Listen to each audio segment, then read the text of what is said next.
two boxing nights and enjoying back. Radio Rahi with Anthony Joshua. You know, Anthony, I know you're a God-fearing man, and being in a country with such religious significance, what kind of inspiration do you take from being here? Yeah, you know, that's a great question, you know.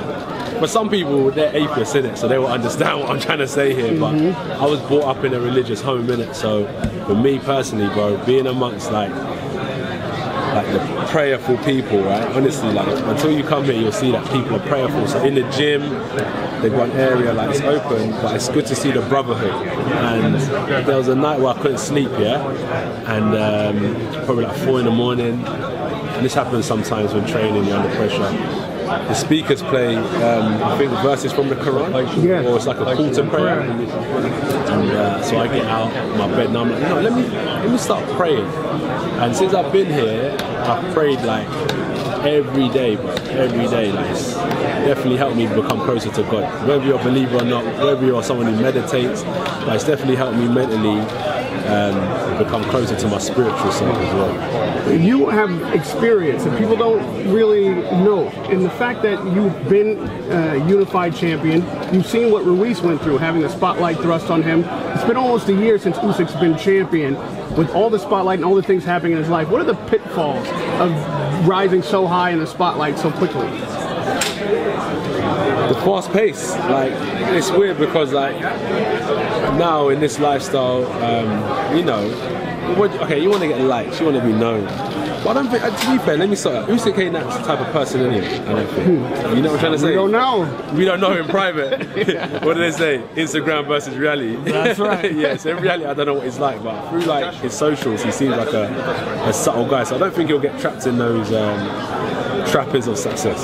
Josh, this time you team up with Robert Garcia, obviously a change from last time. What do you believe that can offer you? I know last time you said, as crazy as it was, the intention wasn't really to go in there to hurt him. Nah, of course it was to hurt him, but like I just had certain goals that I wanted to achieve on the night. So I'm quite a stubborn person. I've got a different goal now. And like, if I can stick to my goal, I think I'll do it because I'm that stubborn, innit? So yeah, I just got a goal to reinvent myself basically and go again. A lot of people have studied that video of Usyk last week that came out of him sort of bobbing about in the ring in Dubai.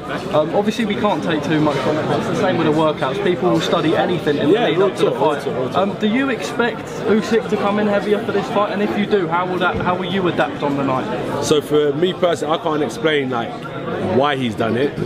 But my reasoning, if I was to come in heavy, there's a few reasons where maybe you want to punch harder, maybe you want to absorb punches better, or maybe his thought process was, I feel I can still be effective at a higher weight. And I feel the higher weight is going to benefit me in this way and that way and that way. So they're questions that he can answer, but they're the reasons why I would do it. To put on more weight, to take more punches, to be able to punch harder, or maybe I just felt I wasn't big enough to compete with a big guy. You've named Canelo as your favorite fighter. Now you're trained by a Mexican-American. What's the Mexican culture like in the boxing gym? And will we see a Mexican-style Anthony Joshua on Saturday night? We'll see the African style, like, that's all that matters, yeah. Like, remember, I'm taking African style to Mexican style, but we're the same people anyway. Josh, how do the two combine? Pretty cool, pretty cool. Both like hard-working people. I like Mexican music. I don't have too many tacos and stuff like that. I'm sticking to a strict regime, but I respect like the Mexican culture in boxing. Yeah, man. I respect AJ, you came out to scratch yesterday at the open workout. What's the entrance going to be on Saturday? I don't know, you know. Big boy scraps the one and only. I couldn't actually tell you. I haven't even thought that far. It's one of those things that I haven't made a priority until last minute. Thank you, everybody. We've got to go. Appreciate all the time. Thank you very much. In the build up to this fight, people have spoken about what you might need to do differently. But what do you think Oleksandr might do differently? Work harder. You need to work harder to beat me. People are saying that for Robert Garcia for you as well. He's going to try and bring that dog out of you. Is that something which you think you've seen? Boxing's a dog fight at the end of the day. And it's in me, right? If you're a boxer, you've got to have dog in me. So yeah, it never left anyway. Josh, one day will we get that Wembley stage? One sign off. One sign off. I'm just going to sign off. Gangster-itis, yeah? I'm going to listen to that. We might get that here. Come on. I'll take credit if we do. All right. We're going to thumbnail shot before you go, champ. Radio Raheem with Anthony.